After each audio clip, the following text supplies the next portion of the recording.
Hello दोस्तों, स्वागत है आप सभी का मेरे YouTube चैनल पर आरडी एजुकेशन ग्रुप बिठूर में। आज मैं आपको एक नए टॉपिक के साथ मैं शुरू करना जो सबसे इम्पोर्टेंट टॉपिक है। अच्छा 10 का 9 का ये आना ही आना है। ये 1% ये नहीं है कि ये नहीं आएगा, जो बता दिया जाएगा वही आएगा, कंफर्म है एकदम। लिख लो आप अभी। ये सबसे पहले शुरू करते हैं रस को। रस का एक सूत्र है। रस आखिर होता क्या है? किसी काव्य को सुनने, पढ़ने और बोलने में जो खुशी पैदा होती है, जो मजा आता है, उसे रस कहा जाता है। ये वो रस नहीं है जूस वाला, ये वो रस है कि किसी को सुख पैदा हो जाए, खुशी पैदा हो जाए, वो रस है। इसका सूत्र है भावानुभाव व्यवचारी संयोद्रास दर्श निष्पत्ति। इसका मतलब है विभाव, अनुभाव, व्यवचारी भाव के संयोग से बने रस को की निष्पत्ति को रस कहते हैं। ठीक है। इसकी खोज भरत मुनि ने की थी। भरत मुनि ने 11 रसों की खोज की। कितने? 11 रसों की। तो उसमें से आपके कक्षा 9 में 2 हैं और कक्षा 10 में भी 2 हैं। कक्षा 10 में जो 2 हैं वो हास्य है और करुण है, और उसमें कक्षा 9 में जो है वो श्रृंगार और सद्वीर है। तो हम पहले 2 ऊपर के रस लेते हैं। सबसे पहले हास्य रस लेते हैं। ये रस है हास्य। रस कौन सा है? हास्य। इसका स्थायी भाव होता है हास्य।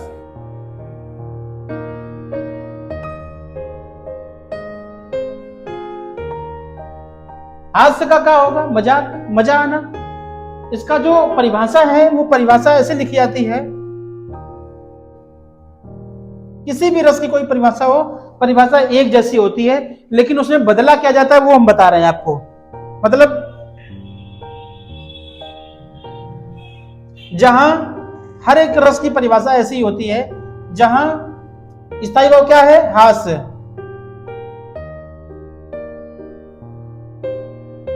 नामक स्थायी भाव, विभाव, अनुभाव एवं संचारी भाव या व्यवचारी भाव आदि का संयोग होता है। संयोग या मेल होता है वहां कौन से रस की? हास्य रस की। इसका स्थायी भाव हास्य है, तो स्थायी भाव हास्य शुरू कर दें। रस है हास्य। हास्य रस की निष्पत्ति होती है।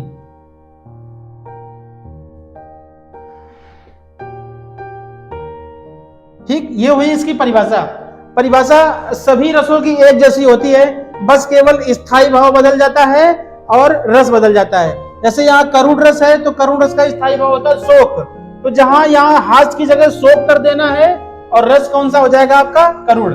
बस और कुछ नहीं बदलना इसमें। ठीक है।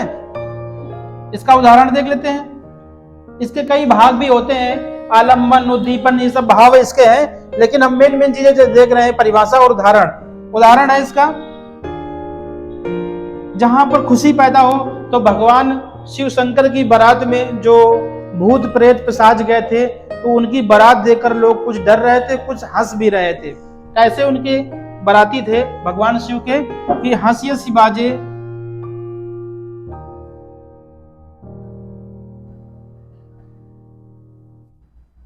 देख दुल्हे दिगंबर को,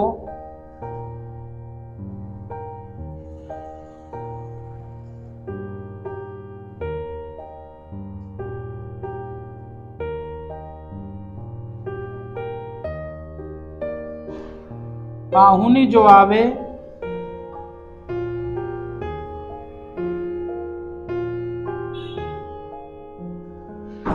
हिमाचल की उछाह में। मतलब देखो, पहले ही हंसी दिखाई पड़ रही है यहां पर कि भगवान शिव को दूल्हा बने हुए, दिगंबर को दूल्हा बने हुए सभी हंस हंस के देख के भाग रहे हैं। तो इसमें दूर से हंसी का प्रयोग हो गया। देखो ये दूर से ही हंसी है। जब हंसी है तो समझ लो हास्य रस है। कभी कभी क्या करेगा, आपको कंफ्यूज करने के लिए एग्जामिनर आपको उदाहरण दे देगा, कोई भी उदाहरण दे देगा, आपको पहचानना है कि ये रस कौन सा है। पहचान लोगे, बड़ा आसान है, जहां देख लो हंसी मजाक की कोई बात हो रही है, समझ जाना है हास्यरस है और उसका स्थायी भाव हास है। ठीक है, इसके अन्य स्टेप हैं। अगला, इसमें ज्यादा समय न लेते हुए, क्योंकि बहुत सारे रस हैं, 11 रस हैं, तो हमें बताना भी है। इसके अन्य भाग जो बता रहे हैं, आलम्बन उद्दीपन सब होते हैं, स्पष्टीकरण भी किया जाता है। स्पष्टीकरण में बताया जाता है कि ये काहे का है, इसमें क्या हो रहा है, इसमें तो सिर्फ इसमें मजा आ रहा है और कुछ नहीं। आगे देखो, शुरू कर रहे हैं नीचे, जैसे रस बदल देते हैं यहां पर और स्थायी भाव बदल देते हैं। ठीक है, कुछ नहीं बदलना है, ध्यान से सुनो, केवल एक ही बार में सबको क्लियर हो जाएगा। रस यहां पर ले लेंगे करुण, ठीक है, और स्थायी भाव ले लेंगे यहां पर करुण रस का शोक या दुख। बस अब आगे बदलना क्या है, यहां पर जो हास लिखा है इसको हटा देना है, और यहां पर जो हास्य लिखा है इसको हटा देना है, बाकी एक जैसा रहेगा। यहां जहां पर कौन सा स्थायी भाव है, शोक, तो जहां पर शोक नामक स्थायी भाव विभावादि संचारी भावादि का संयोग होता है, वहां पर क्या होता है, कौन सा रस आ गया, वहां पर करुण रस की, कौन सा रस है, करुण रस की निष्पत्ति होती है। ये हो गया आपका करुण वाला। बस उदाहरण सबके बदल जाएंगे, उदाहरण किसी का एक जैसा नहीं हो सकता, ये तो बात तय है कि उदाहरण किसी का एक जैसा नहीं हो सकता। तो उदाहरण हम धीरे से बदल देते हैं। उदाहरण जहां पर कोई दुख आ जाए, जैसे भगवान कृष्ण से जब मिलने के लिए सुदामा आए, तो भगवान कृष्ण उनकी अपने मित्र की हालत देख करके इतना दुखी हुए, कि इतना रोए कि बिन पानी उनके पैर धो दिए, आंसुओं से पैर धो दिए। तो उसका वर्णन है इसमें। देखो, दुख है, दूर से दिख रहा है, दुख है। देखते हैं कि देख सुदामा की दीन दशा, करुणा कर करुणा निधि रोए,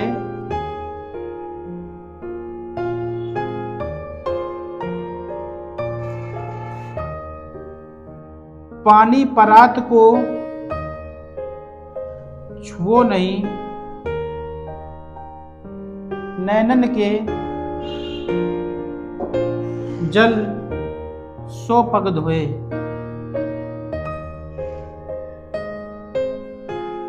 ये हो गया कि मतलब सुदामा की हालत देख करके करुणानिधि इतना रोए कि पानी परात को नहीं छुआ उन्होंने, आंखों के जल से ही उनके पैरों को धो डाला। इसमें सीधा सीधा दिख रहा है कि ये करुण है, इसमें दुख प्रकट किया जा रहा है। तो इसी प्रकार आपका ये करुण रस समाप्त होता है। कोई दिक्कत नहीं है, बस केवल एक बात समझ जाओ कि ज्यादा दिमाग लगाने की जरूरत नहीं, सिर्फ यहाँ पर स्थायी भाव और रस बदलने हैं और एग्जाम्पल बदलने हैं। कभी कभी वो कह देगा कि ये एक उदाहरण दे देगा और कह देगा कि इसको पहचानो कि इसका स्थायी भाव क्या है, इसका रस क्या है। बस इसी के साथ अगला, जैसे श्रृंगार में जहां जहां शोक है, करुण है, वहां पर क्या कर देंगे, श्रृंगार कर देंगे। श्रृंगार का जो स्थायी भाव है वो रति होता है। क्या होता है, रति होता है। श्रृंगार रस का स्थायी भाव रति होता है। ये रस कौन सा है, श्रृंगार, लिख दें पहले यहां पर, और इसका स्थायी भाव है रति। बस यहां पर क्या करेंगे, रति, सबकी तरह स्थायी भाव लिख देंगे पहले, रति नामक स्थायी भाव, और वहां पर कौन सा रस होता है, श्रृंगार। श्रृंगार देखो दो तरह के होते हैं, एक संयोग श्रृंगार होता है और एक वियोग श्रृंगार होता है। तो सबसे पहले ये श्रृंगार जो बना है ये सजावट के लिए बना है। क्या के लिए बना है, सजावट के लिए। इसमें कोई जैसे प्रेमी प्रेमिका का या नायक नायिका का जब मिलन होता है तो वहां पर ये श्रृंगार रस बनाया गया है। ठीक है, तो इसका उदाहरण बदल लेते हैं। लता ओंठ तब सखिल लखाए,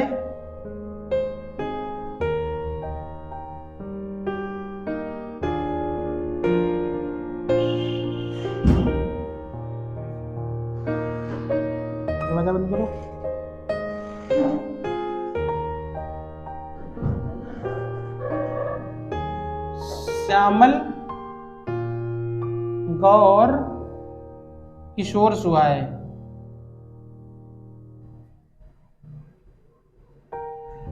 श्यामल गौर किशोर सुहाए, ठीक है। तो यहाँ पर प्रेमी प्रेमिका का मिलन है, नायक नायिका का मिलन है। लता ओट तब सखिन लखा है, श्यामल गौर किशोर सुहाए। ज्यादा एग्जाम्पल लिखने की जरूरत नहीं है, एक जानवर समझ जाएगा, आपको मालूम है।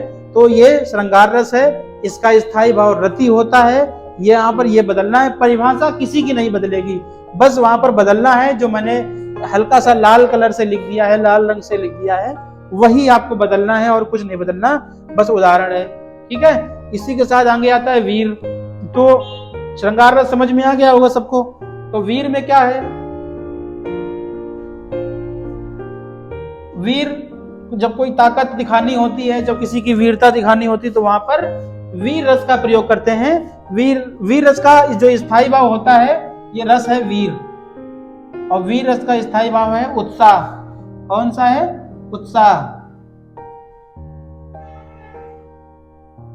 वीरता जहां दिख रही हो, जहां कोई किसी का युद्ध चल रहा हो, जहां कुछ उत्साह दिख रही हो, ऐसी जगह यहाँ पर क्या लिखेंगे? उत्साह लिख देंगे, क्योंकि इसका जो स्थायी भाव है वो उत्साह है। और रस कौन सा है? वीर, ठीक है। और यहाँ पर उदाहरण तो बदल ही जाएगा, आप लोगों को सबको पता है कि उदाहरण बदलना ही बदलना है,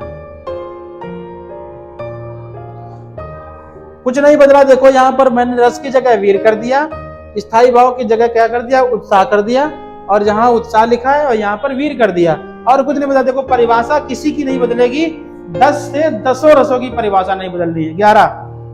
11 रस है, उनमें से किसी की परिभाषा नहीं बदलनी है। ये 4 है, मैं कक्षा 9 और कक्षा 10 दोनों का रस एक ही में क्लियर कर दूंगा। 2-4 मिनट का वीडियो है, गौर से देखो केवल। बस एक और बचा है आपका वीर रस। वीर रस का स्थायी भाव है उत्साह। उत्साह में सोचो कि कहां कहां उत्साह, कहां कहां वीरता का वर्णन किया गया है। जब हनुमान जी लंका जलाने जाते हैं तो वहां पर भी उत्साह का वर्णन है, और जब महाभारत के युद्ध में अभिमन्यु की कहानी, वहां भी उत्साह का वर्णन है। तो कह रहे हैं कि हनुमान की पूंछ में क्या उत्साह है? हनुमान की पूंछ में लगन न पाई आग,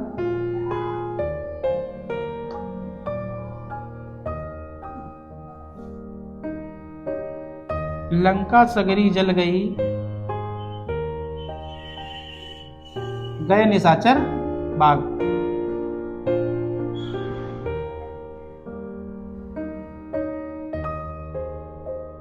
ये देखो कितना उत्साह यहां दिखाया जा रहा है कि हनुमान की पूंछ में आग नहीं लग पाई, उसके पहले ही लंका सारी जल गई और सारे के सारे राक्षस वहां से लंका से भाग गए।